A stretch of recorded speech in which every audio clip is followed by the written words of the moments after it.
Oi, gente. Mais um dia chegando muito próximo do cronograma final, em que a gente termina com ditadura militar, depois a gente entra com revisões.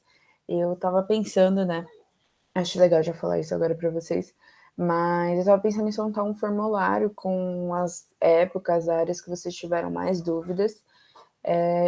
Tradicionalmente existem tipo dois modelos de revisão que eu penso agora, que vocês podem sugerir outros, que é fazendo questões, ou realmente revisando teoricamente o assunto. E aí eu gostaria que vocês falassem, por favor, realmente respondessem os formulários para poder saber o que vocês estão precisando, o que vocês estão atrás. E também estou vendo de revisar, né, entre os plantonistas, para ver se eles podem dar algumas aulas para não ficar um bagulho muito chato e qualquer coisa do tipo. Mas enfim, hoje a gente entra no governo Dutra. A real é que a gente vai terminar, né? Eu já falei de como ele vai ser eleito, algumas políticas de antes. Hoje a gente, se eu não me engano, só termina com a política externa, econômica e o plano SALT. E depois a gente vai falar um pouquinho, um slide, gente, do governo Vargas, que vai durar de 1951 até 1954, porque a gente já falou demais dele. Enfim, a gente só vai falar os pontos principais e depois a gente já cai no governo do JK e também termina nessa aula. Então, semana que vem a gente já vai para Jânio Quadros, também já fala de João Goulart, e depois de falar desses dois presidentes, a gente já entra nas duas aulas de ditadura militar. Mas vamos lá. Então, essa daqui é só uma continuação, né, do que Dutra propagou, incentivou durante a sua candidatura, durante a sua presidência, na verdade.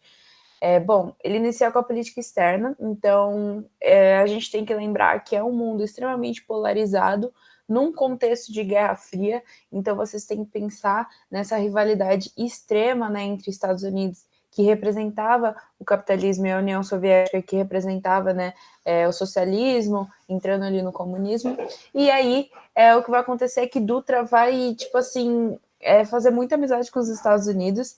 Na época, o presidente dos Estados Unidos seria o Truman. Tem até uma frasezinha que eu não sei se vocês vão entender, que assim, o Dutra ele se encontrava muito com o Truman. Num desses encontros, o presidente Truman vai pegar e vai falar: how you do, Dutra? Que aí tem dois do. E aí ele acha genial e super engraçado de falar how you true, Truman, porque tem true e true. Mas enfim, ele vai ser muito amiguinho dos Estados Unidos, então vai ter um alinhamento total dos Estados Unidos da América, e assim o Brasil vai romper com a União Soviética totalmente também, e obviamente vai se alinhar a essa doutrina Truman, que é aquela doutrina de anticomunismo extremo, que os Estados Unidos vai tentar propaganda não só dentro do próprio país, mas também fora, né? Principalmente na América Latina, porque os Estados Unidos já meio que já tinha perdido Cuba, que é um lugar estrategicamente muito bom para alcançar os Estados Unidos, falando militarmente mesmo. Então, se acontecesse uma guerra, que nunca vai acontecer de fato, uma guerra física, isso já seria uma vantagem, que Cuba estava muito próxima, então ele também não podia perder outro país como o Brasil, que é um território gigantesco, e aí já teria mais uma vantagem, né, americana, né, mais um país comunista dentro das Américas. Mas isso não vai acontecer no Brasil, vai rolar realmente um anticomunismo extremo, tanto que em 1947 o Brasil vai caçar o registro do PCB, né, que é o Partido Comunista do Brasil, Partido Comunista do Brasil, que foi fundado pelo aquele carinha que a gente já comentou, né, o Luiz Carlos Prestes, né, já sofreu muito, já foi preso, já perdeu mulher, etc., continua na luta, e enfim, o TSE, que é o Tribunal Superior Eleitoral, vai cassar esse registro desse partido sob dupla alegação. Eles seriam uma seção da Internacional Comunista, que Internacional era realmente uma organização comunista da União Soviética para agir em outros países, e aí eles justificaram que esse partido seria uma seção, porque era Partido Comunista do Brasil e não Partido Comunista Brasileiro. E eles teriam uma atuação antidemocrática por causa de um discurso que o Luiz Carlos Prestes, ele às vezes fala umas coisas erradas, gente, e se ferra. Mas ele fez um discurso basicamente falando que perguntaram para ele o que aconteceria se o Brasil entrasse numa guerra contra a União Soviética. E aí ele falou que seria um ato criminoso, porque teria uma posição imperialista, enfim, ele se posicionou extremamente contra, e isso foi um álibi para o Dutra colocar o PCB na criminalidade, caçar o registro desse partido. Além disso, né, essa política externa, né, que vocês viram que o Dutra vai ter muitas relações com os Estados Unidos, ele também vai aplicar uma política econômica que vai ser extremamente imprudente nas medidas balizadas pelo liberalismo. Então, né, ele vai tentar realmente aplicar uma solução totalmente liberal dentro do Brasil, como tentativa de conter a inflação gerada nos últimos anos de guerra. E aí o governo ele vai liberar as importações indiscriminadamente, subsidiando elas através do câmbio desvalorizado. O que isso quer dizer? Isso basicamente quer dizer que o Brasil vai liberar tudo aqui. Então você pode importar qualquer coisa para cá a taxas muito baixas ou extremamente nulas. Então, como está escrito, é indiscriminadamente, e vai subsidiar elas através do câmbio desvalorizado. Só que assim, a inflação ela vai desacelerar, né? Às custas do esgotamento das reservas cambiais. Então, reservas cambiais são aquelas reservas que a gente tem em outra moeda, basicamente em libras esterlinas, e ele vai usar essas reservas para apoiar a importação e para apoiar a vinda de produtos americanos para o Brasil. A inflação vai desacelerar por causa disso, só que ao mesmo tempo que ela desacelera, as reservas cambiais vão para o lixo e, aliás, né, essas reservas cambiais eram em libras esterlinas e em dólares. E, enfim, isso vai inundar o país com sobras de guerra e produtos supérfluos. Então, qualquer coisa que os Estados Unidos produz que não é totalmente necessário para o Brasil vai vir para cá, além das sobras de guerra que ninguém mais queria no próprio país e mandou para cá porque a importação estava livre. Uhul. Enfim, vocês viram que não vai dar muito bom, né? Como eu falei, a inflação vai diminuir, mas vai rolar outros pontos negativos, e na tentativa de ampliar a capacidade industrial do país e desenvolver setores estratégicos, ele vai anunciar também o plano SALT, que significa saúde, alimentação, transportes e energia.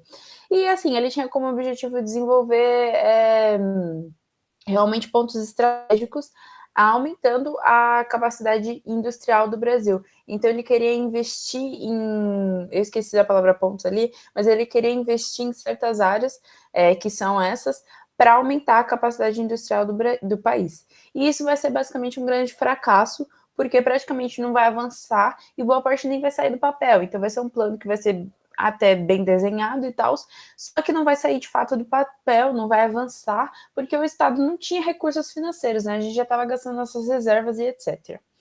A inflação vai voltar a crescer depois disso, né? Então, nos últimos anos do governo dele, a inflação vai voltar e ele vai impor uma política de compressão de salários. Então, né, isso obviamente vai gerar uma greve, assim, uma imensa greve, uma série de imensas greves operárias. E assim, o Dutra ele vai ter uma política de reprimir também duramente os sindicatos e essas iniciativas grevistas. Só que, obviamente, eles vão continuar até o próprio governo Vargas. Então, é importante que vocês já saibam que o governo Vargas ele vai iniciar num período, sim, de muitas greves, apesar de Vargas, né, ele agradar muita parte dessa classe proletária, ainda vai ser um período de muitas greves, e enfim, o que vai acontecer é que em 1951, vocês viram que antes o exército, as forças armadas, toda aquela oposição que não gostava de Vargas, que queria ele fora do poder, vai fazer com que a redemocratização em sua primeira eleição, né, não poderia contar com Vargas, então ele não poderia. Só que óbvio que eles não tinham controle a partir disso de que Vargas nunca mais poderia, sabe, não tinha como escrever na Constituição, Vargas nunca mais pode concorrer a uma eleição. Então logo após isso, o governo Dutra acabou. Dutra no final ainda, vocês viram que ele recebeu o apoio de última hora do Vargas, mas o Dutra foi e apoiou outra pessoa. Além dessa outra pessoa que o Vargas concorreu, ele concorreu novamente com o Eduardo Gomes, que assim, gente, né, já tinha sido cancelado pela população, não ia rolar, mas enfim. Em 1951 ele vai se candidatar e ele vai ganhar com 48% dos votos, que é uma porcentagem considerável, e basicamente suas políticas dentro que vão rolar no Brasil vão ser políticas nacionalistas e de intervencionismo. como sempre, né, aquele Vargas que quer desenvolver a própria economia no país, então quer criar uma economia realmente independente, que era uma certa ameaça para os Estados Unidos, porque via essa relação de Vargas muito próxima com os trabalhadores, muito próxima com toda essa relação, né, de nacionalismo, que na época, para eles era algo associado ao comunismo, né, porque o liberalismo é aquela importação extrema, mas enfim, ele vai continuar com essas ideias, vai tentar pregar isso durante seu governo. Só que assim, a governabilidade de Vargas vai estar muito zoado, porque, enfim, ele já vai sofrer uma boa parte da oposição da UDN, que eu comentei com vocês que era o partido do Eduardo Gomes, era um partido conservador, era um partido que contava com muito apoio das Forças Armadas, que tinha como grande apoiador também Carlos Lacerda. Mas enfim, vamos continuar.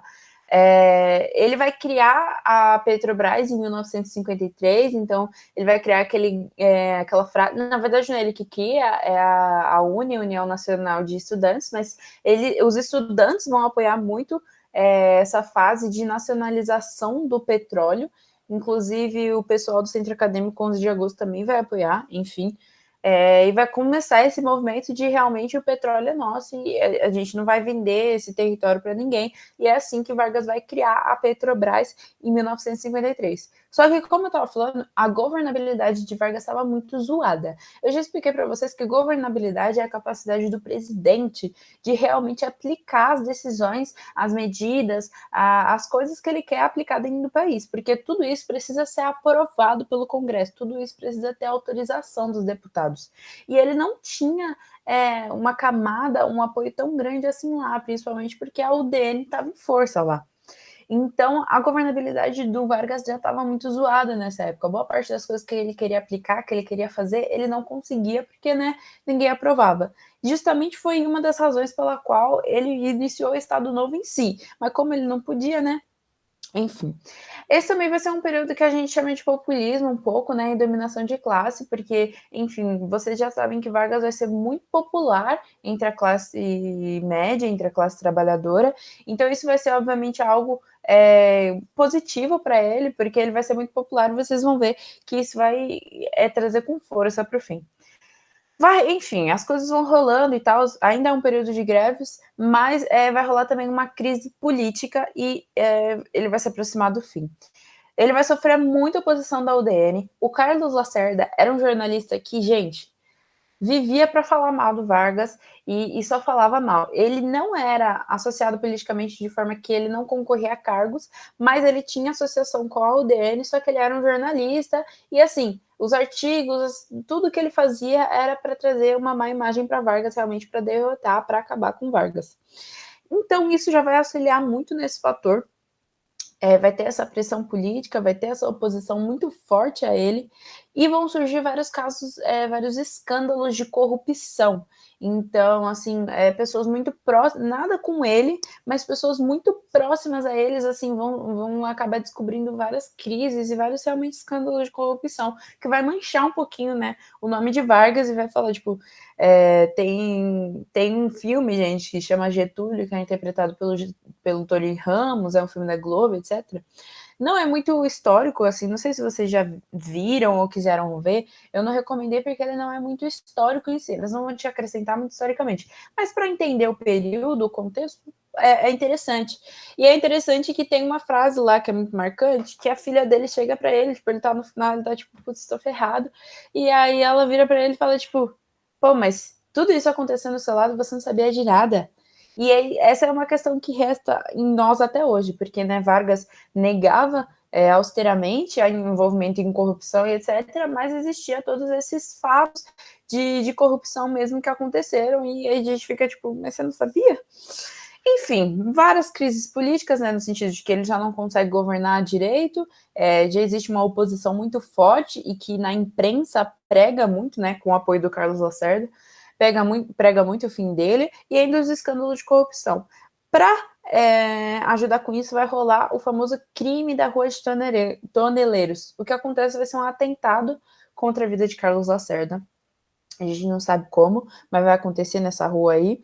Enfim, acho que Carlos Lacerda vai estar saindo de casa, enfim, ele vai estar na rua, vai rolar um atentado. O guarda dele, né, que era, tipo, chefe da aeronáutica, alguma coisa assim, ele fazia parte da aeronáutica, vai se jogar na frente de Carlos Lacerda e, assim, vai acabar morrendo por ele. Esse atentado, né, todo mundo vai começar a falar que foi o quê? Foi Vargas, né, maior opositor. Acontece que existia, viram, né, de fato, que existia um ajudante que esse ajudante era contratado, né, descobriram depois, era contratado do chefe de guarda do Vargas. Então, acharam esse ajudante e a aeronáutica, né, como um cara da aeronáutica tinha sido morto, a aeronáutica ficou na responsabilidade de investigar o crime e ninguém questionou isso na época. Saindo logo dessa situação, né, desse atentado, o cara vai morrer, Carlos Lacerda vai sofrer com um tiro no pé, e tem muitos questionamentos, porque logo após ele vai sair, as fotos que vão sair com ele com o pé engessado, e ninguém sabe por que um pé vai ser engessado no meio de um tiroteio, mas enfim, já é o primeiro questionamento. Mas logo após isso, esse ajudante vai ser colocado como culpado, e não só vai ser colocado como culpado, mas vai ser ligado a esse chefe de guarda de segurança do Vargas mesmo, e enfim, o que acontece é que a aeronáutica vai divulgar que realmente foi um crime, que o ajudante matou ele, matou o cara da aeronáutica lá, o guarda do Lacerda, e provavelmente todo mundo vai ligar com Vargas, o que vai trazer uma imagem muito negativa para Vargas. Só que na época, ninguém questionou essa investigação da aeronáutica, mas foram descobrir, tipo, muitos anos depois, nossa, bem depois da morte de Vargas, do governo, enfim, ninguém nunca parou para conversar com esse ajudante. E quando eles vão conversar com esse ajudante, ele fala que, tipo, ele não fez nada, que pegaram ele, ele foi contratado pelo chefe de guarda do Vargas para fazer uma investigação a respeito de Lacerda, e quando ele chega lá, um cara, que seria esse cara da aeronáutica, ataca ele, e ele nem sabe o que acontece, porque aí o outro cara acaba morrendo, e ele nem estava presente, tipo, ele não viu porque ele estava sendo atacado pelo outro cara. Então, assim, esse é um testemunho dele, mas a aeronáutica, na época, como vocês viram, acusaram tudo nele, e ainda fica aquela dúvida de quem fez o quê, mas que na época, assim, ficou claro, né, para todo mundo, pelo menos publicamente, que tinha sido Vargas. Isso já foi, assim, o caos para o Vargas, porque agora, além de tudo isso que ele estava envolvido, agora ele tinha sido acusado de matar alguém. E, bom, o que vai acontecer após isso é o suicídio que vocês conhecem. Ele, antes disso, vai reunir numa mesa vários ministros, né, o corpo de ministros que ele tinha ao lado dele, e vai tentar ver alguma forma de, tipo, sair dessa situação, porque ele viu que o nome dele já estava muito prejudicado.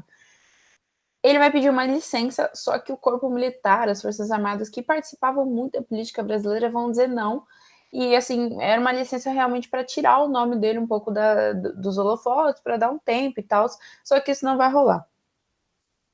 O que acontece, gente, é que esse era um perfeito momento para um golpe militar para ser instaurado no Brasil. Esse era um perfeito momento, porque agora a política estava decaindo, ninguém mais apoiava Vargas, assim, ninguém, não é que ninguém mais apoiava, todo mundo gostava, mas como que defende um cara como esse, sabe? Então ninguém apoiava tanto assim. As Forças Armadas estavam querendo há um bom tempo intervir. Vocês viram que desde o Estado Novo o Vargas vai se decepcionar em alguns pontos e eles vão parar com o apoio, e agora o Vargas ele não podia impor uma ditadura nova porque ele não tinha tanto apoio da classe trabalhadora quanto não tinha nem apoio das Forças Armadas para dar um golpe. O único cara que estava do lado dele para dar um golpe democrático, sim, ele que cogitaram sim dar outro golpe e fazer uma nova ditadura, mas que o único cara dentro dos ministros que falou não, vamos sim, vamos tentar, foi o Tancredo Neves. Mas enfim, não vai rolar. Ele vai ver que ele realmente não tem força, não tem apoio nenhum para conseguir implicar esse golpe. Ele vai tentar a licença, como eu falei, e aí ele vai ver que só existe uma opção. Ele vai fechar esse conselho de ministros. Ele abriu esse conselho tipo 4 horas da manhã, do nada. Mas enfim, ele vai fechar esse conselho de ministros e vai falar: não, vou fazer dar certo. E o que vai acontecer é que ele vai se suicidar. Vai se suicidar dentro do catete. A filha dele, Alzira, vai achar ele. E ele vai, ela fala que ele viu o rosto dela antes de morrer e vai ficar feliz, enfim, vai morrer e vai trazer uma comoção gigantesca, gente. Vocês estão vendo o pessoal aqui ao redor. Isso é o avião saindo para ir para o Rio Grande do Sul, né? Para ele ser enterrado onde ele nasceu e com a família e parentes deles. Mas, assim, ser uma reunião de cerca de mais ou menos 1 milhão de pessoas. O Carlos Lacerda, nesse dia, vai ser extremamente perseguido. Ele vai ter que se esconder na Machada Americana. Assim, vários jornais, como o jornal do Carlos Lacerda, vão ser extremamente destruídos, um monte de gente vai para cima. O Vargas vai deixar uma carta, um testamento extremamente emotivo, extremamente forte, e isso vai motivar muito, na verdade, vai tirar o espaço perfeito que os militares tinham para aplicar um golpe, porque agora a classe trabalhadora estava assim, achou uma razão para se unir e muito forte. Tanto que eu vou ler o último parágrafo aqui da Lilia Schwartz, que eu achei bem conciso nessa questão, que é: o suicídio de Vargas frustrou a oposição que, desnorteada, viu escapar a oportunidade de acirrar a crise, desmoralizar o presidente com a renúncia e abrir o caminho para o golpe militar, porque ele tinha, a única opção que estava para ele era renunciar, né? E ainda abrir caminho para o golpe militar, muito importante isso. Esse foi o último triunfo político de Vargas. Sua carta-testamento não deixava dúvida sobre como o suicídio deveria ser entendido pela população. Uma campanha subterrânea de grupos internacionais aliara-se à dos grupos nacionais para bloquear a legislação trabalhista e o projeto desenvolvimentista. Aí ele fala: se as aves de rapina querem o sangue de alguém, querem continuar sugando o povo brasileiro, eu ofereço um holocausto à minha vida, declarou. Otávio Mangabeira, um dos grandes líderes da UDN, ainda atordoado, reconheceu que a vantagem política duramente acumulada pela oposição havia lhe escorrido entre os dedos. Mais uma vez ele nos ganhou, lamentou ele. Antes de cometer suicídio, Vargas deixou de registrado. Aí ele diz novamente: escolho este meio de estar sempre convosco. Nada receio. Serenamente dou o primeiro passo no caminho da eternidade e saio da vida para entrar na história. Seu gesto final tinha um poderoso apelo político e, de fato, imobilizou a oposição e paralisou os golpistas. Mas foi o povo nas ruas quem garantiu a democracia e fez os golpistas recuarem. Então vocês veem que Vargas sabia, pelo menos acho que ele planejava, né, de que o povo ia se revoltar, ia ir contra, e agora ficar extremamente ressentido, como eu falei, eles vão destruir eles destroem de fato uma embaixada americana lá no Rio Grande do Sul, de tanto ódio também aos americanos, mas também vão atacar vários jornais que eram de oposição, como eu falei, vão perseguir o Carlos Lacerda até onde podem, para poder bater no moleque. Enfim, o povo realmente unido que conseguiu postergar esse golpe, que vocês vão ver que só vai acontecer depois, mas que Vargas estava, pelo menos, evitando agora, que eu acho muito significante, né? Mas enfim, vamos entrar no governo de Juscelino Kubitschek, já falei demais de Vargas. Agora, logo após isso, Juscelino Kubitschek, ele entra, se eu não me engano, pelo partido PSD, né, que era o partido que o Vargas ajudou a criar junto com o PTB. Vocês têm que entender que o PSD e o PTB, eles vão ter muita força, porque associado, eles realmente conseguem muito público.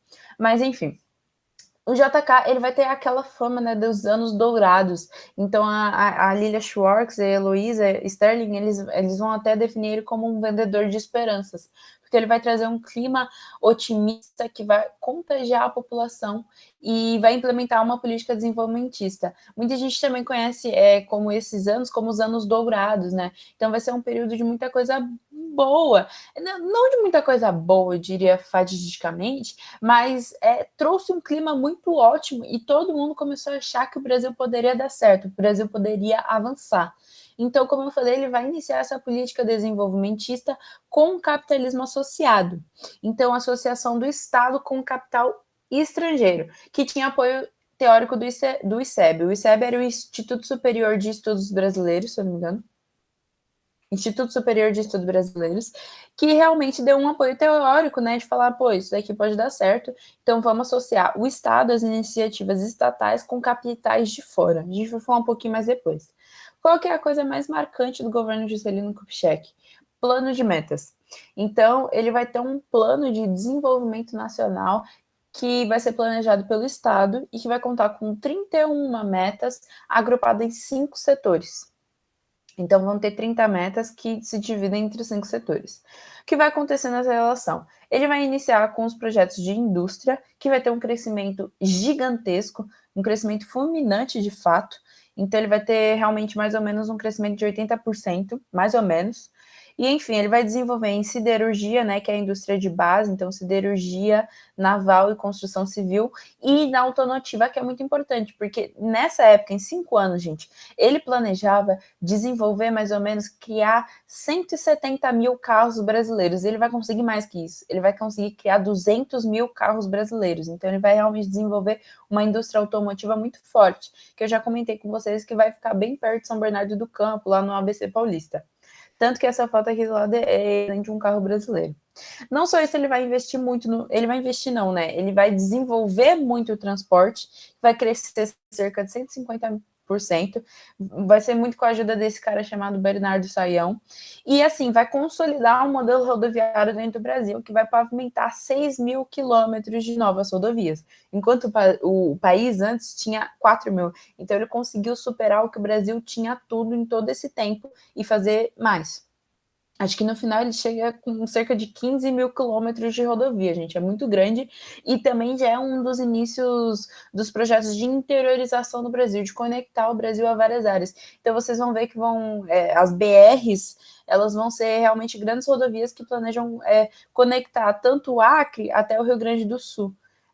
Não sei se isso existe de fato, mas realmente vão existir rodovias que vão conectar áreas muito grandes. Que para a gente, né, parece muito distante, mas graças às rodovias e outros transportes também, ele vai investir em outros meios de transporte, mas enfim, esse daqui vai ser o principal, vai ser o que mais vai se destacar, vai ajudar muito na interiorização de fato. Ele também vai conseguir avançar no assunto de energia, então vai avançar mais ou menos 60% disso, e vai ter um destaque para as hidrelétricas Furnas e Três Marias, que ele vai iniciar nesse projeto de hidrelétricas, que hoje é muito marcante no Brasil. A agricultura ele já vai ser mais ou menos, ele vai conseguir ultrapassar das metas previstas, mais nada, muito pá. E educação também não vai ser muito lá, mas também vai criar escolas técnicas no Brasil, que vai ajudar um pouco, mas o que ele mais se destaca são nisso, né, gente? Indústria, transporte e energia, de fato. Outra coisa muito marcante de JK é a construção de Brasília, que vocês têm que ter em mente, que é uma construção gigantesca de toda uma cidade, totalmente planejada, que conseguiu ser feita em 5 anos, né? A gente está falando, vocês mesmos conhecem devem conhecer pelo menos alguma obra brasileira que vocês viram e até hoje não se desenvolveu, não ficou pronta. E o JK conseguiu fazer isso. Então foi a metassíntese das palavras de JK. Foi tipo uma promessa, tipo, enquanto ele não conseguiu ajudar tanto assim na agricultura e na educação, ele preferia falar de Brasília, porque Brasília realmente ele conseguiu desenvolver e como que eu posso falar? Criar algo de fato gigantesco que realmente marca o nome dele. Então, a construção de Brasília, ela teve a meta, né, de realmente interiorizar o desenvolvimento econômico brasileiro, então criar uma cidade que tivesse com certeza um destaque econômico, assim como Rio de Janeiro, assim como São Paulo, assim como Minas, mas que fosse mais para o interior do Brasil, né? Ficasse no meio do Brasil e conectasse a todas as regiões. Não só isso, é um lugar, obviamente, de menos pressão popular, gente. Porque, assim, vamos supor, se o Palácio tivesse hoje em dia aqui em São Paulo, vocês não acham que a gente já não teria ido xingar o Bolsonaro, fazer algo do tipo? Já teria, só que Brasília é muito longe para ir até lá. Então, assim, eu gosto que vocês destaquem também que Brasília não foi só, nossa, vamos criar uma cidadezinha aqui. Não, foi porque realmente a interiorização e, assim, de uma cidade política deixa as coisas mais distantes, fazendo com que as pessoas se envolvam politicamente menos, né? Porque agora a gente está muito mais longe da onde a gente poderia estar. Então, vocês já viram vários movimentos, várias resistências contra o Palácio do Catete, inclusive no governo de Vargas, acho que lá no Estado Novo, vai rolar um atentado, né, de tiroteio a Vargas, que vai ser no Rio de Janeiro, em pleno Rio de Janeiro. vai ter várias revoltas que vocês viram da Escola Militar de Praia Vermelha, revolta do Forte Copacabana, que vão acontecer no Rio de Janeiro, que querendo ou não estavam muito próximos de onde o presidente ficava. Então isso era muito destacante, né? Muito importante. E agora quando eles movem a sede do presidente da República e de boa parte do pessoal da política mesmo, você coloca lá em Brasília, realmente fica muito longe e vai rolar menos pressão popular. Então, esse vai ser um projeto arquitetônico desenvolvido pelo Oscar Niemeyer, que é um arquiteto muito famoso aqui no Brasil, né? E um projeto urbanístico desenvolvido pelo Lúcio Costa, que é interessante se notar que é um projeto bastante elitista, porque se vocês forem andar, em Brasília tem muito poucos ônibus, e não só isso, é uma cidade desenvolvida para ser andada de carro, não além de outros meios de transporte que são meios mais, né, humildes, mais econômicos. E quando a gente vê uma cidade toda projetada para se andar de carro, a gente vê que é uma cidade elitista. Não só isso, quando a Brasília, né, vai ser publicada, quando falaram, putz, vamos criar Brasília, muita gente do Nordeste vai vir para Brasília. Isso é uma migração brasileira que vocês vão até estudar em geografia, que é muito forte, porque realmente muita gente que também foi apelidada de candangos vão sair, vão migrar de fato de uma área para, né, é um período, o Nordeste desde sempre sofre, né, com aquelas secas e tal, então não vai ter muito desenvolvimento naquela área, e aí muita gente vai, né, ver essa oportunidade de trabalho, né, de trabalho humilde, mais de trabalho, e vai vir para Brasília, que são essas pessoas que a gente chama de candangos. Como Brasília era um interior extremamente vazio, não tinha gente para tirar de lá e trabalhar lá. Então, por isso que veio muita gente de fora para cá, e veio realmente muita gente. Então, isso vai trazer muitos gastos, é importante falar isso, e não só isso, vai trazer mortes dessas pessoas também, que tiveram que se envolver em obras extremamente complicadas e únicas, específicas, né? Que a cidade de Brasília é uma cidade que você não se conhece, que você não confunde de longe. Mas enfim, os milhares de operários ao término da obra tinham poucas opções. Ou foram devolvidos a seus estados natais, então vocês veem que eles chegaram lá, desenvolveram um trabalho e também já não tinha mais o que fazer. Então, né, eles foram devolvidos aos seus estados natais, então ou voltaram para o Nordeste ou foram viver segregados em acampamentos semelhantes às favelas na periferia. Desse processo surgem as cidades satélites, que nos 10 anos seguintes à fundação de Brasília, cerca de 100 mil migrantes se tornaram favelados na nova capital. Então, vocês veem que vem muita gente para Brasília. E cidades satélites também é um conceito que vocês vão ver em geografia, que são cidades que ficam ao redor dessas cidades muito desenvolvidas economicamente. Então, isso tem em São Paulo, tem em Rio de Janeiro, que são cidades próximas, que são economicamente também mais baratas de se viver do que pagar um apartamento pelo metro quadrado caro aqui de São Paulo ou de Brasília. Como eu falei, Brasília já foi extremamente projetada de uma forma muito elitista, em que seu espaço se dedicava a pessoas que andassem de carros, então não tinha um espaço para esses migrantes viverem, então eles vão se localizar realmente nas favelas, que se localizam também nas cidades satélites, que são cidades muito próximas de Brasília, mas que são mais econômicas e etc. Em termos de recursos financeiros, eles vão criar, né, elevados investimentos estatais que vão ser impulsionados pela emissão de moeda. Então, eles vão realmente gerar mais papel moeda para poder gerar mais investimento estatal. Com isso, obviamente, a inflação vai disparar. Então, em 1957, tinha uma inflação de cerca de 7%. Em 1959, a gente vai ter uma inflação de 39,47%. Então, assim, é uma total irresponsabilidade fiscal. Com isso, a gente vai ter atração de empresas estrangeiras, internacionalização da economia com capitalismo associado e diversos escândalos de corrupção envolvendo o governo, senadores e parlamento. Tem uma frase também da Lili Schwartz que é muito boa, que é uma cidade inteiramente planejada que pretendia representar o esforço de afirmação da nacionalidade e o desejo de integração do interior ao centro, do país ao mundo, da tradição ao moderno. Então, a construção de Brasília teve uma fama muito boa para JK, mas teve vários poréns, vários todavia.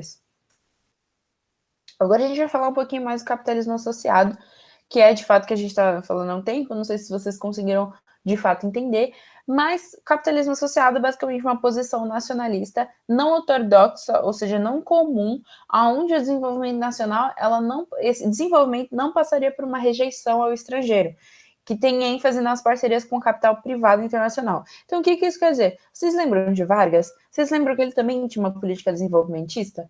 Vocês lembram também que ele fala o petróleo é nosso, que não vai ter gente de fora e que tudo isso? Então, ele não é comum porque ele desenvolve o Brasil, ele tem um desenvolvimento nacional, só que ele não rejeita o estrangeiro, ele não rejeita o gringo. Então, ele vai ter uma ênfase nas parcerias de capital privado internacional, que a gente também pode chamar de tripé econômico, porque a gente vai contar com capital estatal, então com dinheiro do Estado, o capital nacional privado, então o capital de empresas, né, muito provavelmente fonte agricultores, né, dessa economia agrária que você já conhece, que domina o Brasil, então capital nacional privado, de empresas privadas brasileiras, com o capital internacional privado, né, capital privado internacional tanto faz, que é o capital, o investimento de empresas de fora. E aí tem uma frase que o Roberto Campos, que era tecnocrata do governo JK, disse, que para Juscelino, o que interessava era onde está a fábrica e não onde mora o acionista. Com isso, vai vir muita multinacional. Esse é um período em que as multinacionais muito famosas vão começar a vir para o Brasil, vão começar a dominar no Brasil. Então, sei lá, não sei se vocês sabem, multinacional são realmente empresas que ficam em vários territórios. Então, às vezes, é muito caro você fala, então, sei lá, eu não entendo nada de carros, mas vamos imaginar a Chevrolet. Eu não sei se é um carro bom, eu não entendo nada, gente, aviso. A Chevrolet é de tal país, que eu não sei também qual é, porque eu sou muito ruim nisso. A Chevrolet é de tal país, só que às vezes era mais caro você produzir um carro lá, porque às vezes tinham muitas taxas, por exemplo, porque às vezes esses países da Europa, dos Estados Unidos já estão mais ligados em preservar a natureza e tudo isso, então tem mais responsabilidade fiscal nesses lugares. E não só isso, mesmo se não fosse isso, você produzir um carro e trazer para o Brasil era muito mais caro do que a pessoa que estava fazendo um carro aqui no Brasil, né, com as empresas brasileiras que a gente viu, né, que o JK até apoiou, mas que estava lá, sabe, não precisava transportar. Um carro é um negócio grande, né, gente? Então, era um custo-benefício melhor para os brasileiros comprar um carro brasileiro. Só que aí agora, o que você faz? Você simplesmente coloca várias fábricas em vários lugares. Então, você coloca uma fábrica no Brasil, você coloca uma fábrica nos Estados Unidos, você coloca uma fábrica onde você quiser e desenvolve esses carros que às vezes até vão ser mais baratos do que no próprio país onde você está. E é assim que as multinacionais vão começar. É multinacional por causa disso. E no Brasil, esse vai ser um período em que vão surgir várias dessas multinacionais, né? Principalmente porque, como a gente está vendo, JK não ligava para onde mora o acionista, e sim aonde está a fábrica. Nisso, né, obviamente, ele vai atrair as empresas através de vários incentivos fiscais e creditícios, né? São, basicamente, incentivos fiscais, é o que eu acabei de falar. Se no teu país é mais caro você fazer uma fábrica, vem aqui para o Brasil que vai ser mais barato, a gente não vai te cobrar em nada. Você pode acabar com a nossa natureza, tá tudo ok. Quer vir para o Brasil? A gente dá um privilégio de um empréstimo maior, ou vai ser mais fácil você conseguir um crédito aqui no Brasil do que lá. Esse tipo de coisa. Outra coisa também muito marcante do governo JK é a administração paralela, que é uma administração que vai possibilitar, por exemplo, a execução do plano de metas dentro do prazo, né, que foi dentro de 5 anos. Basicamente, o que rolava era a permissão para recrutar gestores dinâmicos capazes de implementar rapidamente o plano de metas, criando condições para o governo driblar o conflito, né? Que é a ineficiência da administração pública, clientelismo, empreguismo. Então, tem todas essas questões, né? Clientelismo, por exemplo, para quem não sabe, é realmente de tratar a pessoa como um cliente, aquela relação de trocas. Então, você quer cumprir sua meta aí, que você prometeu para o povo, você tem que me dar algo em troca, né? Aquilo que a gente está conversando já há um tempo. Também a administração pública tem um caráter de ser um pouco mais fraco, um pouco mais lento, etc. Mas, assim, O que acontece é que a administração, a organização do plano de metas foi executada grande parte fora dos órgãos administrativos oficiais do governo. Ele achou alguma fuga constitucional para poder fazer isso. Então, ele realmente fundou outras administrações para conseguir fazer seu plano de metas dar certo, porque realmente tinha aquelas coisas de empreguismo, de ineficiência e tal. E assim, então, elas vão fugir desses órgãos administrativos convencionais, tanto que, assim, apenas 5% foram organizados pela organização pública, pela administração que era devida da época. Só 5%. O resto vai ser organizado por outras administrações. Órgãos de gestores dinâmicos fora da administração pública de fato. Com os principais a gente tem o Novacap, o ISEP, que eu falei para vocês, Sudene, que também é uma superintendência do desenvolvimento do Nordeste, então eles tinham como objetivo estimular e coordenar o progresso dentro do Nordeste, né, porque vocês veem sempre um centralismo, uma atenção econômica muito forte no Sudeste, e enfim, e isso vai gerar várias dessas superintendências e iniciativas, realmente recrutar gestores dinâmicos para implementar rapidamente o plano de metas. Uma coisa muito forte também desse período e que com certeza acho que comoveu o Brasil, não só politicamente, né, fugindo do JK, foi a efervescência cultural, né, que vai ser realmente um surgimento de uma cultura brasileira atual e nova, um desenvolvimento brasileiro, principalmente no cinema e na música. Em 58 também o Brasil vai ganhar a Copa do Mundo, por exemplo. Então vocês estão vendo que é um período otimista para o Brasil. Mas enfim, como que ele se destaca principalmente? Na Bossa Nova, por exemplo, que a gente tem a fusão, né, a Bossa Nova, o que é, né? Ela é um estilo de música que se baseia na fusão do jazz norte-americano com o samba. E assim, era um samba ritmicamente simplificado numa batida que era capaz de comportar umas harmonias muito mais sofisticadas. Então, não sei se vocês já ouviram falar, mas a Bossa Nova também ficou muito famosa e vai ter uma vida curta, né? Então ele vai tá no hype durante pouquíssimo tempo, mas vai ser um hype muito intenso, porque ele vai surgir em 58 e vai durar até 63 aproximadamente. Vai ter vários compositores, João Gilberto, Tom Jobim, Vinícius de Moraes e vários outros. Também vai contar com várias músicas muito famosas, Garota de Ipanema, né, muito famosa, eu conheço pelo menos, Chega de Saudade, Lobo Bobo, O Pato, e assim, a Bossa Nova, ela é intensa porque ela vai ganhar o mundo. Então, ela vai ser exportada para várias partes do planeta, principalmente para os Estados Unidos e para a Europa, e vai ter alta rentabilidade, passando a ser gravada por grandes artistas internacionais, como até o Frank Sinatra. E, assim, vai ser assimilada por diversos gêneros de música popular ao redor do mundo, né? Que a gente tem aqui a MPB. Deu grande visibilidade ao Brasil, né? Que vai projetar mais uma vez o Brasil internacionalmente, vai trazer mais uma vez uma visão boa para o Brasil em termos culturais. Não só na música, a gente tem o destaque do cinema, né? Que é o cinema novo. É um movimento cinematográfico brasileiro inspirado pelo neorrealismo italiano e pela Nouvelle Vague francesa. Então ele vai ter um tom realista e vai discutir problemas e questões ligadas à realidade nacional. Então ele vai discutir várias coisas realmente que são brasileiras, que não são de fora, inspiradas nos Estados Unidos. Então, tudo isso através de uma linguagem inspirada por traços culturais brasileiros e tendo como protagonista em diversos filmes a parcela da população marginalizada. Então, é um filme assim, é um estilo de cinema que vai repercutir internacionalmente, influenciando cineastas ao redor do mundo. Assim, gente, quem vai fundar Hollywood nos Estados Unidos, quem vai planejar Hollywood nos Estados Unidos é um cara brasileiro, por exemplo, que é Francisco Matarazzo. Eu tenho muita nostalgia dessa aula, gente, porque quem fez o Enem ano passado sabe que o tema era relacionado a cinema. E eu usei muito desse argumento, de como o Brasil ele tinha um fundamento, né, uma base muito interessante, né, para o cinema, que se a gente pensar, né, repercutiu internacionalmente, influenciou cineastas ao redor do mundo.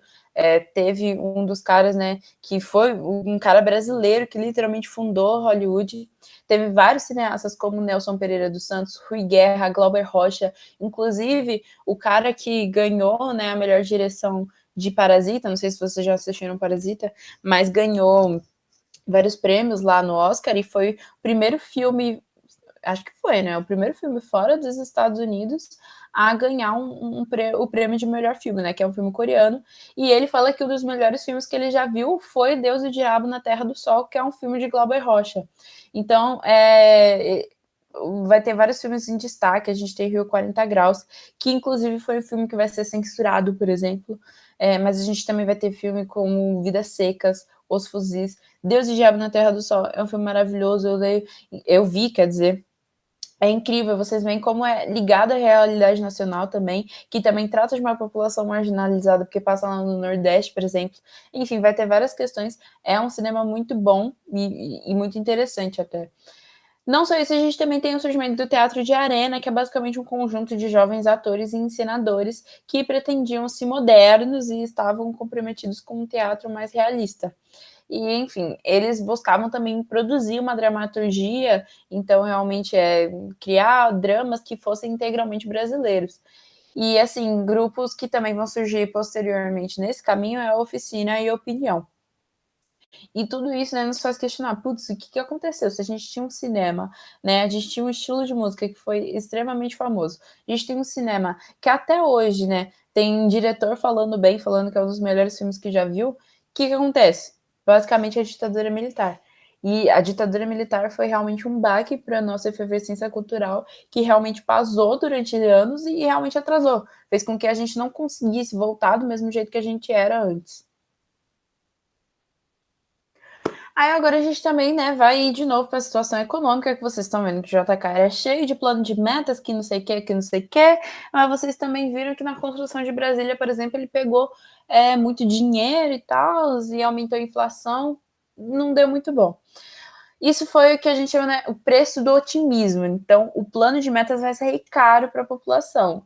O processo de desenvolvimento econômico capaz de integrar o setor industrial local e a estrutura econômica mundial, não pelas suas próprias pernas, mas através das empresas multinacionais. Então, ele iniciou um processo de desenvolvimento econômico que, né, era capaz de desintegrar o setor industrial, não foi pelas próprias pernas, não foi por uma estrutura, uma base brasileira, mas sim através de multinacionais.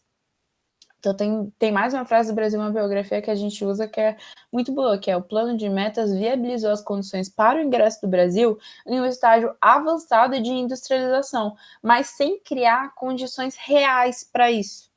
E, enfim, né, vai rolar um acelerado crescimento econômico no período de 57 a 61. Vai ter, tipo, uma média de crescimento do PIB de 7% ao ano, que é uma porcentagem muito alta. Só que vai agravar o processo de concentração de renda. Então, vai ter um aumento dos desequilíbrios econômicos regionais. O que é a concentração de renda? Que é algo que a gente vai ver muito em ditadura militar. Ao mesmo tempo que você cresce o PIB, você cresce o dinheiro do Brasil, você tem que pensar que, beleza, cresceu, mas com quem está esse dinheiro? Está igualmente distribuído? Então todo mundo está recebendo bem, está tendo uma vida econômica boa? Ou você está vendo gente super rica enquanto tem gente super pobre? É exatamente isso. Concentração de renda é sobre isso. É sobre concentrar a renda na elite, concentrar o dinheiro, o lucro que está vendo na elite e desequilibrar em outras áreas, realmente deixar de lado outras áreas. Então, por isso que vai rolar o aumento dos desequilíbrios econômicos regionais. Porque, por exemplo, enquanto no Nordeste estava passando por um período de seca, já não rendia tanto assim agrariamente, agriculturamente falando, não tinha uma elite lá como tinha no Sudeste, por exemplo, isso vai rolar um desequilíbrio econômico muito forte, por isso que a Sudene, por exemplo, vai surgir, e vai ficar uma área muito prejudicada economicamente quando o Sudeste vai estar lá super rico com as multinacionais. E, enfim, as empresas estrangeiras também elas vão começar a assumir controle de vários setores do desenvolvimento econômico brasileiro com muita facilidade. Então, em 1960, as 4 maiores multinacionais do setor automobilístico no Brasil, que a gente estava comentando antes, que cresceu tanto assim, elas vão produzir 78% do total de veículos suficientes para abastecer a demanda do país. Então, em 1960, elas já produziam 78% do total dos veículos suficientes. Então, tipo, 78% já era deles.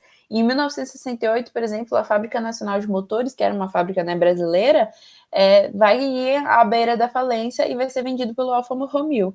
Então você tem que pensar, Alfa Romeo era uma empresa de fora, né? Você tem que pensar que, beleza, você está trazendo gente de fora, a fábrica está no Brasil, está desenvolvendo como que eu falo, está desenvolvendo um projeto industrial de fato, mas para onde também está indo esse dinheiro?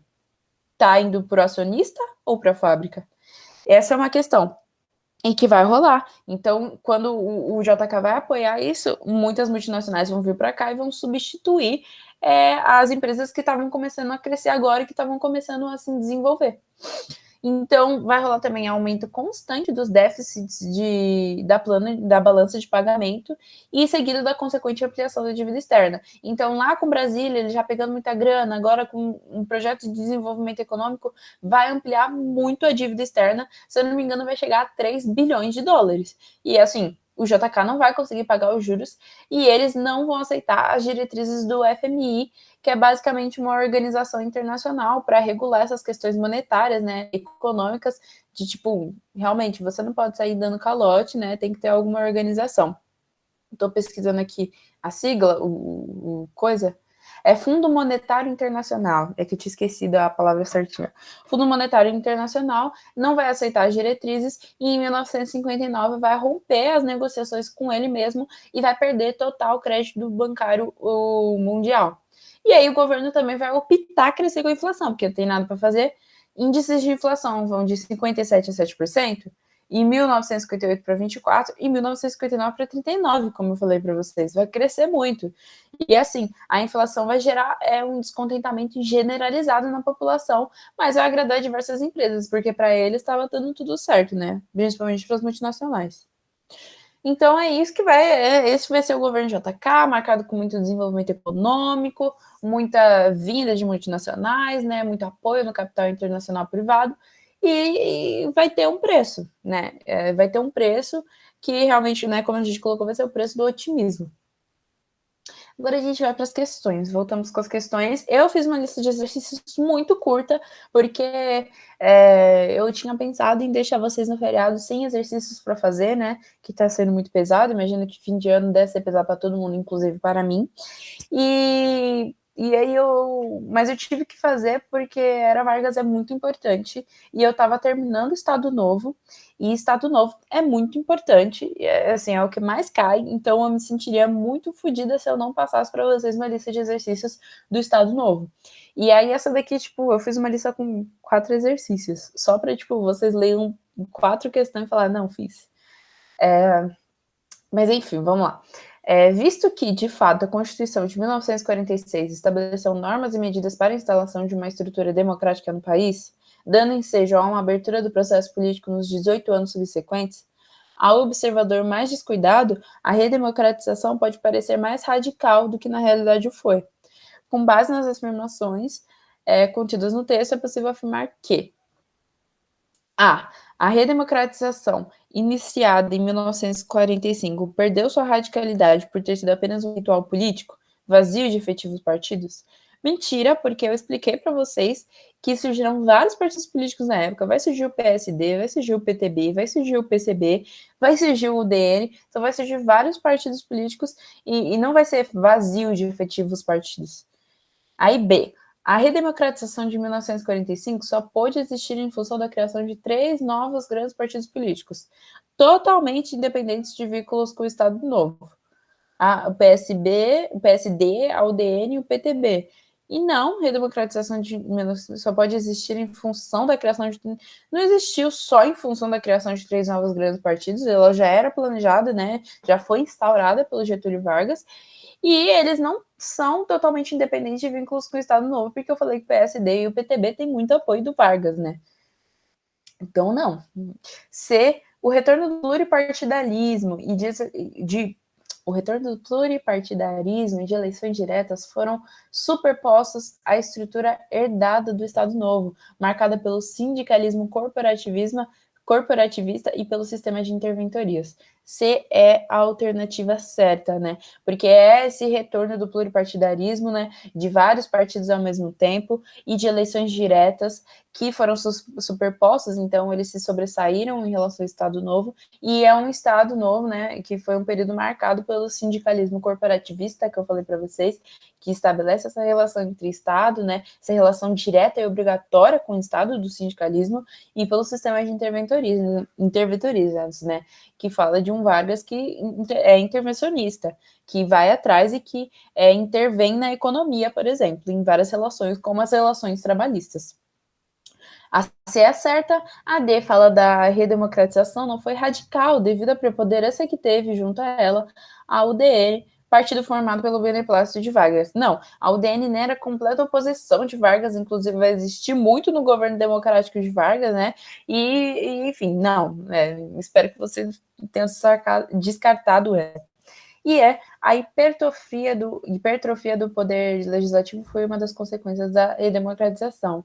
Também não está certa, não houve um destaque e nem uma diminuição de forma alguma. E não, foi aí. Enem simulado de 2009. Sigo o destino que me é imposto, depois de decênios de domínio e expoliação dos grupos econômicos e financeiros internacionais, fiz-me chefe de uma revolução e venci. Iniciei o trabalho de libertação e instaurei o regime de liberdade social. Tive de renunciar, voltei ao governo nos braços do povo. Quis criar liberdade nacional na potencialização das nossas riquezas através da Petrobras. Mal começa esta a funcionar, a onda de agitação se avoluma. O contexto político tratado refere-se a um significativo período da história do Brasil, o segundo governo de Vargas, 1951 a 1954, que foi marcado pelo aumento da infiltração do Partido Comunista Brasileiro nos sindicatos e pelo distanciamento entre Getúlio e os militares que o haviam apoiado durante o Estado Novo. O conteúdo da carta de testamento de Getúlio aponta para A. Então, eu acho muito legal, né, que o Enem pelo menos já marcou que é o segundo governo de Vargas, porque se você lê, às vezes, a única dica que você sabe e que eu gostaria que vocês associassem é que o governo democrático é marcado pela Petrobras, que muita gente confunde, acha que Vargas fez tudo no Estado Novo, e não. Então, isso pode já caiu em vestibular de simplesmente falar, criação de Petrobras, que não sei o que, e perguntar qual foi o governo, e você assinalar que foi o Estado Novo, tá errado. Mas, enfim, foi marcado pelo aumento da infiltração nos sindicatos, então os sindicatos começaram a ter muito apoio em relação com o PCB e pelo distanciamento entre Getúlio e os militares que o haviam apoiado entre o Estado Novo, né, que eu falei que já não tinham tanto apoio assim para, por exemplo, pleitear outro golpe. E aí o conteúdo da carta de testamento de Getúlio aponta para a existência de um conflito ideológico entre as forças nacionais e a pressão do capital internacional. É a alternativa certa. Estraga muito expectativas, né? É muito chato. Mas a A é certa porque é que vocês não leram a carta de testamento. Seria legal se vocês lessem, não é obrigatório, porque, por exemplo, tem aí, vocês não precisam ter decorado. Mas vocês vão ver que a todo momento Getúlio ele se utiliza do suicídio dele. Não é como se fosse um suicídio só, simplesmente vindo de uma depressão espontânea. Não, durante o texto, toda hora ele fala que ele foi pressionado a isso, que ele iniciou um trabalho de libertação, instaurou o regime de liberdade social e teve de renunciar. Voltei ao governo nos braços do povo. Então, ele usa a carta de testamento para sair muito bem dessa situação. Por isso que o povo fica muito motivado a acabar com todo mundo na época. Então, ele realmente destaca a existência de um conflito ideológico muito forte entre as forças nacionais e também com a pressão do capital internacional. Porque, como eu falei, era um período de Guerra Fria, era um período em que os Estados Unidos estava pressionando muito e aquelas atitudes intervencionistas, nacionalistas, não eram bem vistas. Não eram nada bem vistas. Então, existia também uma pressão, um apoio dos Estados Unidos para, por exemplo, pleitear um golpe e tirar Vargas. Então, a A tá certa. B. Tendência de instalação de um governo com apoio do povo e sob a égide das privatizações. Não, né? Tendência da instalação de um governo com apoio do povo, ele não conseguiu instalar nenhum governo, né? Porque ele não conseguiu nem renunciar. nem fazer uma licença. E ainda fala sobre a égide das privatizações, ao contrário de Vargas, né? Isso não, de fato, não é. C. Construção de um pacto entre o governo e a oposição, visando fortalecer a Petrobras, era algo que talvez Vargas até queria, mas ele nunca conseguiu. A oposição sempre foi muito dura com ele, como eu falei, e especialmente com imprensa e tudo isso, então não importava o que ele estava fazendo. Em nenhum momento vai rolar um pacto para fortalecer a Petrobras. E não é isso que ele vai falar na Carta Testamento, né, gente? E D, iminência de um golpe protagonizado pelo Partido Comunista Brasileiro, que não. Partido Comunista Brasileiro, apesar de já ter sido censurado, né, por Vargas algumas vezes, proibido, não tinha uma relação tão ruim. Como eu falei, quando o Luiz Carlos Prestes sai da prisão lá, quando ele é anistiado, ele volta apoiando Vargas. Então, não vai rolar a iminência de um golpe, de fato, protagonizado pelo Partido Comunista Brasileiro, sim, pela UDN, pelas Forças Armadas, por esse lado extremamente conservador. E pressão dos militares contra o monopólio estatal sobre a exploração e a comercialização do petróleo. Não vai rolar, de fato, uma pressão dos militares contra esse monopólio estatal. Eles não vão ser totalmente a favor, mas ainda assim, a Carta de Testamento de Getúlio, ela não aponta para isso. Então, pode até ficar um pouco confuso, mas eu gosto de colocar essas questões do Enem, porque às vezes a gente tem que focar muito no que o texto está querendo dizer. Então, essa pressão dos militares contra o monopólio estatal sobre a exploração e comercialização do petróleo pode ser algo que os militares podem até ser contra. Eu não sei de fato. Mas esse não é o assunto do texto. O texto, toda hora, ele quer relembrar desse conflito ideológico, dessa incapacidade que o Vargas teve de governar, de trazer o bem, de realmente criar uma liberdade nacional, mas que nunca foi apoiado pelas outras forças nacionais. Então, é isso que ele quer destacar no texto dele. É muito importante que vocês saibam muito de interpretação para o Enem por causa disso. Porque, às vezes, a outra questão tá até certa, às vezes a gente pode até pesquisar, putz, mas os militares eram contra mesmo. Mas não é disso exatamente que a Carta Testamento dele quer tratar. Entende? Agora, mais uma é o Enem 2019. E, bom, vamos lá. Ele é o, né, do Brasília, Sinfonia da Alvorada. Mas, enfim, tratava-se agora de construir um ritmo novo. Para tanto, era necessário convocar todas as forças vivas da nação, todos os homens que, com vontade de trabalhar e confiança no futuro, pudessem erguer, num tempo novo, um novo tempo. E a grande convocação que conclamava o povo para a gigantesca tarefa começaram a chegar de todos os cantos da imensa pátria os trabalhadores. Os homens simples e quietos, com pés de raiz, rostos de couro e mãos de pedra, e no calcanho, em carro de boi, em lombo de burro, em paus de arara, por todas as formas possíveis e imagináveis, em sua mudez, cheia de esperança, muitas vezes deixando para trás mulheres e filhos a aguardar suas promessas de melhores dias. Foram chegando de tantos povos, de tantos povoados, tantas cidades, cujos nomes pareciam cantar saudades aos seus ouvidos, dentro dos antigos ritmos da imensa pátria. Terra de sol, terra de luz, Brasil, Brasil, Brasília. No texto, a narrativa produzida sobre a construção de Brasília articula os elementos políticos e socioeconômicos indicados, respectivamente em, mais uma vez, versão estraga prazeres porque é a apelo simbólico e migração interregional. Então, agora, né, ele ainda pede respectivamente. Atenção, como o Enem é de interpretação, é específico. Ele quer a ordem certa. Então, primeiro ele fala, tratava-se de construir um ritmo novo. Necessário convocar todas as forças vivas da nação. Todos os homens que com vontade pudessem erguer um tempo novo, um novo tempo. Então tem um apelo simbólico a você criar Brasília. E aí, depois disso, ele fala da migração interregional. Então, né, sua mudez, cheia de esperança, muitas vezes deixando para trás mulheres e filhos a aguardar suas promessas de melhores dias, foram chegando de tantos povoados, tantas cidades, cujos nomes pareciam cantar saudades aos seus ouvidos. Então, é justamente sobre isso. Ele fala de um apelo simbólico inicialmente, e depois ele traz uma migração interregional.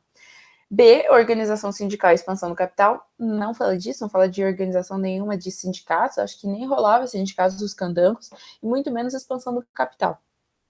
Segurança territorial e estabilidade financeira. Em momento nenhum fala de estabilidade financeira e nem de segurança territorial, até porque Brasília não foi criada exatamente para isso, né? Como eu falei, gera da interiorização, menos pressão popular, etc. D, conselho partidário e modernização rodoviária. Modernização rodoviária foi algo que aconteceu no período JK, por exemplo, mas não é algo discutido de forma alguma no texto, não é aplicado e muito menos conselho partidário. E é perspectiva democrática e eficácia dos transportes.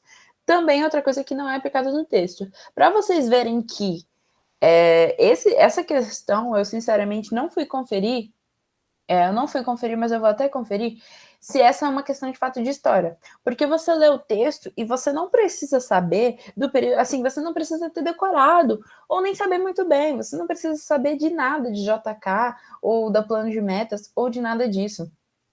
Nada de JK, mesmo tendo sido ele que construiu Brasília, né? Ele que pelo menos iniciou o movimento de construir Brasília. Só que, se vocês lerem o texto, vocês já conseguem falar, né, que a pessoa está falando de tratar um ritmo novo, um tempo novo, um novo tempo. E logo após isso, ele fala das pessoas que estão saindo das suas terras, que estão deixando para trás mulheres e filhos. Então, essa questão, por exemplo, é uma questão que dá para ser resolvida sem você nem ter estudado a matéria. E por isso que o Enem ele é muito mais interpretativo e muito menos conteudista. Agora é isso, gente. Fim, muito obrigada por estarem me acompanhando até agora, né? A gente já tá chegando no fim, estou ficando muito nostálgica, sim. Toda hora eu tô falando. Bom, muito obrigada por prestarem atenção. Tudo isso são amores por vocês. E próxima aula a gente fala. Nossa, eu escrevi já no quadros errado. É quadros. Mas enfim, a próxima aula a gente fala de Jânio Quadros e de João Goulart. Se eu fosse vocês, eu faria as questões, porque não tem nada de questão lá. Mas enfim, não é um assunto que cai muito, vou falar para vocês, é muito difícil, assim, as principais questões que eu via caindo dele eram, tipo, questões dos anos 2000, essa questão recente aí do Enem, que é de 2019, é uma questão muito mais interpretativa, vocês nem precisavam saber de fato o assunto, acho que agora se vocês só terem uma noção, né, já ajuda em muita coisa, e não é um dos assuntos principais do vestibular, como eu estava falando para vocês. Mas é isso. Boa semana para vocês, bons estudos, tudo de bom. Ai, gente, eu tô tão ocupada essa semana. Eu tenho 3 apresentações para fazer e não são só apresentações, são tipo debates. Então tá muito pesado para mim. Mas é só isso, queria compartilhar a parte.